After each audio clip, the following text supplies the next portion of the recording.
कोट हम दाम से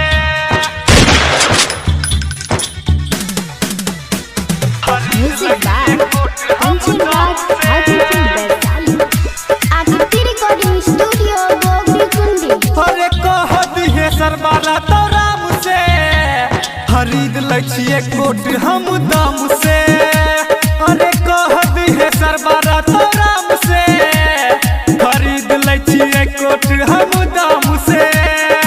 पीछे नहीं हटबो बेटा डरै नहीं छिए अंजाम से। अरे कह दिहे सरबारा तो राम से खरीद लै छिए कोट हम दाम से।